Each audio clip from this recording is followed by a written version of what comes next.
Hi there, it's Mrs. Pennick. We are going to look at that same pinch technique, and we're going to actually move into a little more complicated version of that. Remember, when you're trying out some new technique for the first time, it's a good idea to practice it. So that pinch pot took me approximately 18 years to make. I've been doing that for a long time. So when you are working at home, make sure you continue to practice. Maybe your first pinch pot doesn't work out. Maybe your second one gets a little better. Maybe your third one is even better than that. Keep practicing. Today what we're going to do is I'm going to show you that next step. We're going to take that simple pinch pot method again, and we're going to make two pinch pots, and we're actually going to put them together in order to form a hollow ball. And I have one other technique I want to show you once we get that hollow ball together, so we can actually make a little something. So when I am making a hollow ball with the pinch method, what I do is I start with my clay and I make sure I have two balls that are essentially the same size. Why the same size, you might wonder? Well, if you're working with two balls the same size, if you make both of those pinch pots the same, you are going to get an opening that will come together very easily. Ta-da! They're the same, I'm pretty sure. Okay, so I'm going to use that same method that I used before, where I put my thumb down in, and I'm going to slowly work the clay around in my hands. And I'm going to work on creating, well, that's a pretty big divide there. I'm going to fix that right away. I'm going to work on making my pinch pot about 1/4 of an inch thick. I don't want it much thinner.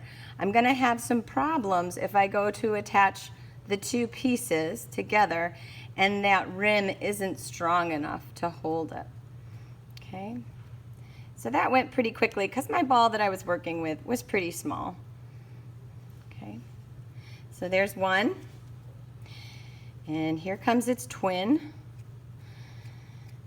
and hopefully it will be identical, but if it's not, we'll work with it. We'll see what happens. Okay, so I'm using the palm of my hand to turn, and I'm using the pinching method between my thumb and my other fingers here to pinch that clay together.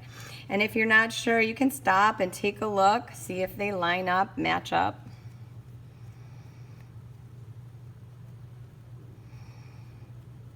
Okay, well, I think you guys, I think they're going to be pretty good. So I've got two sides.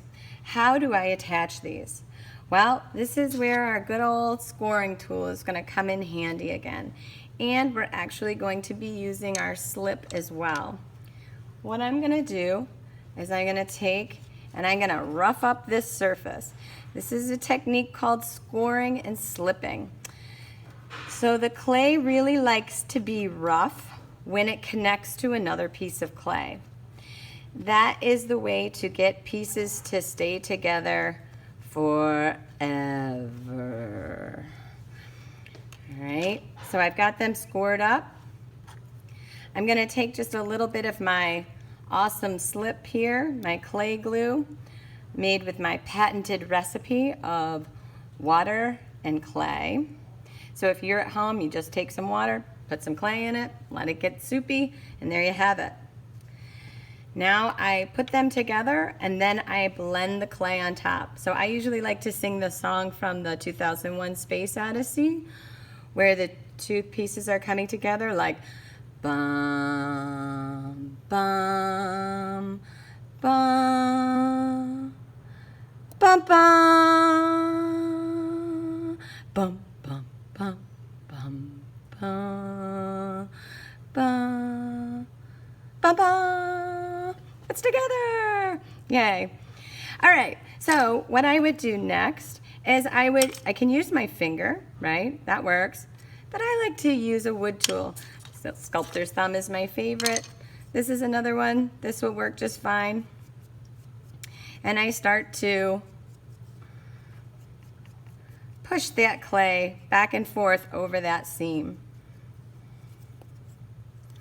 Now what that's going to do is that's going to trap air inside of our little hollow ball here. So later on in the course we'll have some conversations about firing objects and putting them through the kiln so that they are around for thousands of years. When you make a hollow space in clay, you're trapping air. And the kiln does not like trapped air. In fact, it revolts against it. And it will cause your piece to have explosions and blowings up. So the best way to get around that is to add holes to your piece. Now with this piece that we're about to make, we're going to add some holes, and it actually will be a pretty big hole. But what you should know is if you ever do create a space that's full of air, you should add some sort of hole. And it's as simple sometimes as just giving it a poke with your needle tool. Right now I kind of like this air trapped in here because it's kind of like a big balloon. So I know that this ball won't collapse on itself as I'm trying to shape it. So I can do a lot of cool things. I can smooth it out. I can make it really smooth by doing my technique I showed you in the last video, where I take my scraper tool here, my toothed rib, and go all over it. But you know, sometimes clay is just begging for texture. It loves texture. So many students get caught up in making things so smooth, and really when you're looking at things, like, yeah, you might say, oh, it's so beautiful because it's so smooth, but I get to be a little more drawn to pieces that have a little bit of character, have a little bit of interest to them. So maybe I do something like that. Maybe I take this guy, ooh, and I can do some cool designs all over it. You can have a ton of fun. You could spend time doing this. Some people get really intricate. Is a design required? No, but it's fun to play with clay. I mean, that's why you're taking the class, right? Kind of fun to explore and see what the clay is capable of. All right, so I'm going to set that aside for just a moment. I've got my nice little hollow ball. I'm going to show you another technique where we're going to take a little bit more clay, and we are actually going to make a little cylinder with the clay. Okay, we want it to be, I would say roughly 1.5 inches, the width of 2 fingers. And I'm using my table here, my board, to just kind of roll it out. Yeah, that looks about right. I'm going to use my needle tool here, kind of cut off the end, make it a little more even. But essentially, it's a cylinder. I'm going to make a little neck for my piece here. I'm going to make a little vase. And for people at school, I have a couple different tools you can use. You can use this. This is a little dowel that I sharpened at both ends. It kind of looks like something else we know about or have maybe laying around in the studio. A pencil, perhaps. So this is what we're going to do. We're going to take this pencil, and we're going to do our best to push it up through this cylinder as straight through as we possibly can. Okay, ooh, looks like that pencil got a nice new sweater or something. I don't know what's going on there. So we're going to take that, and now we're going to, on our table, we're going to roll this pencil. I'm going to hold on to both ends. And I want to show you what's happening. It's starting to get wiggly inside of that pencil. Next to that pencil, I should say. And it's starting to open that form up. And so now what I've got is a little hollow tube. I can go even a little further. It's still a little thick, but I can also take and I can pinch it out. So I'm thinking, how do I want to attach this? I'm going to make a little vase here. So I think what I'd like to do is cut around the base so it's nice and flat. So holding this just like this. So I just barely cut in, made my guideline. Now I'm going to take and cut it off completely. And now, how do I want the top to look? I could keep it straight like this, sure. I could give it some sort of pattern. So I'm only going in lightly with my needle tool at first. This allows me to make sure my pattern is the way I want it.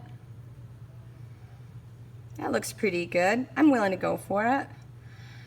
And now I'm going to follow that line completely with my needle tool and cut it right off. Ta-da! Oh yeah, okay. So now I'm going to use my pinch method a little bit more, and I'm going to pinch and form this so it's a little bit different. Let's see.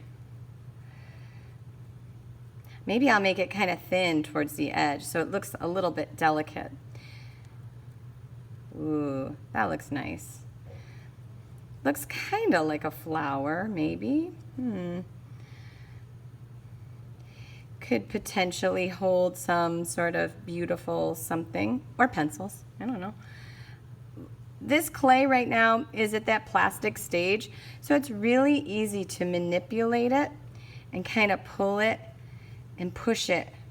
So with that pinch method, I can create this kind of beautiful little top. All right, so now I'm going to place it on top of my little pinch guy here, my hollow ball. So when I've chosen a place to put it, I'm going to just lightly give myself a little outline of where that's going to go. Okay. Now that I see, I'm going to give myself about 1/4 of an inch because I want to be able to attach it to the actual piece. Lightly at first, and then I'm going to take it right out. Ta-da! Now I have an open space down below. I'm going to take my scoring tool. Remember, if I want to attach clay, I need to score it and slip it. So here's my awesome slip. There I go. I've got that on. I'm going to attach it. And that should be enough to attach it. I can clearly smooth out the interior. This is what's also nice about the wood tools, is that it's a little bit longer, right? And so I can use that deep down inside to kind of smooth things out in there. And around this edge, I can use any number of tools to kind of smooth that out, make that transition really nice. Sometimes in ceramics we talk about the transition, how it transitions from one piece to a next, and what we want those transitions to look like. Oh, this is a beauty. Nice. Now I could go through and add some decoration up top here to this part. Maybe I want to do some flowers just by taking my wood tool here. I can make some flowers. It just takes a little bit of indenting, a little bit of practice.